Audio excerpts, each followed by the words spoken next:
Class 10 সরল সূত্র chapter একটা এসিকিউ টাইপের অঙ্ক, তাই তো? এটা এক বছর মাধ্যমিকে হয়েছিল, ঠিক আছে? অঙ্কটা দেখো, অঙ্কটা কি বলেছে? বার্ষিক সুদের হার 4% থেকে কত পার্সেন্ট হয়ে গেছে? 3.4% কমে গেছে, তাই তো? সুদের হার কমে গেছে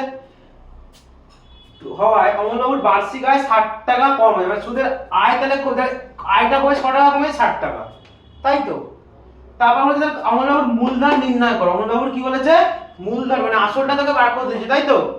আমি কোনো সরাসরি সূত্র বসাবো না, অঙ্কটা জাস্ট করবো। দেখ এই যে 4 থেকে 3.4 এই যে 4% থেকে 3.45% হলো, যতটা কমলো ততটাই তো আমার 60 টাকার সমান।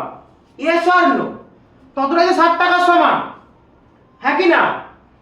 তাহলে চ একটা তো আছে 4%, এনে গালি করছে, একটা তো হচ্ছে 4% আছে, হ্যাঁ কি না? হচ্ছে কত পাচ্ছে? 3.4%। তাই 3.4 টাকাকে ভেঙে নিছ, 3 পূর্ণ 3 এর পার্সেন্টটা কত হয়? 3 4 12 দিনে 15/4, 15/4 এটাকে আমি দশমিক আনবো, এতে এতে করলে কত হয় দেখ তাহলে। 15/4 মানে 3 4 হচ্ছে 12, 3 দশমিক 0 4 7 হচ্ছে 28, 2 দশমিক 0 পাবো, 4 5 20, তাহলে কত পার্সেন্ট? 3.75%। এটা 4% হলো, এটা কত পার্সেন্ট হলো? 3.75% হলো, তাই তো? হ্যাঁ কি না? তাহলে কত কমেছে দেখ, 4% থেকে 3.5% বিয়োগ করব, হ্যাঁ কি না? 0 থেকে 3.5% বিয়োগ করব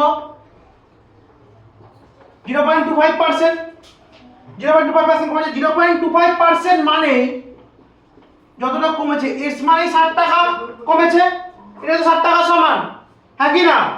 তাহলে বার করে ওকে কি প্রসেস লাগিয়ে দে, তাহলে একে কত 60 কমই তো হবে, কম মানে কি দশায় ভাগ হয় নিয়ে যাবে, তাই তো? 0.25, তাহলে 100 কত আমাকে শতকরা, আমার পার্সেন্টেজের অঙ্ক পার্সেন্টেজে আছে, তাই তো? ইয়েস আর নো?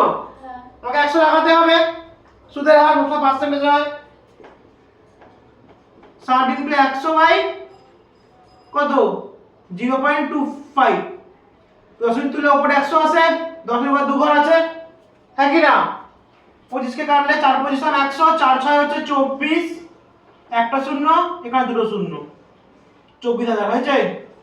তার আসল বেরিয়ে গেল 24,000 টাকা, শর্টে বেরিয়ে গেল।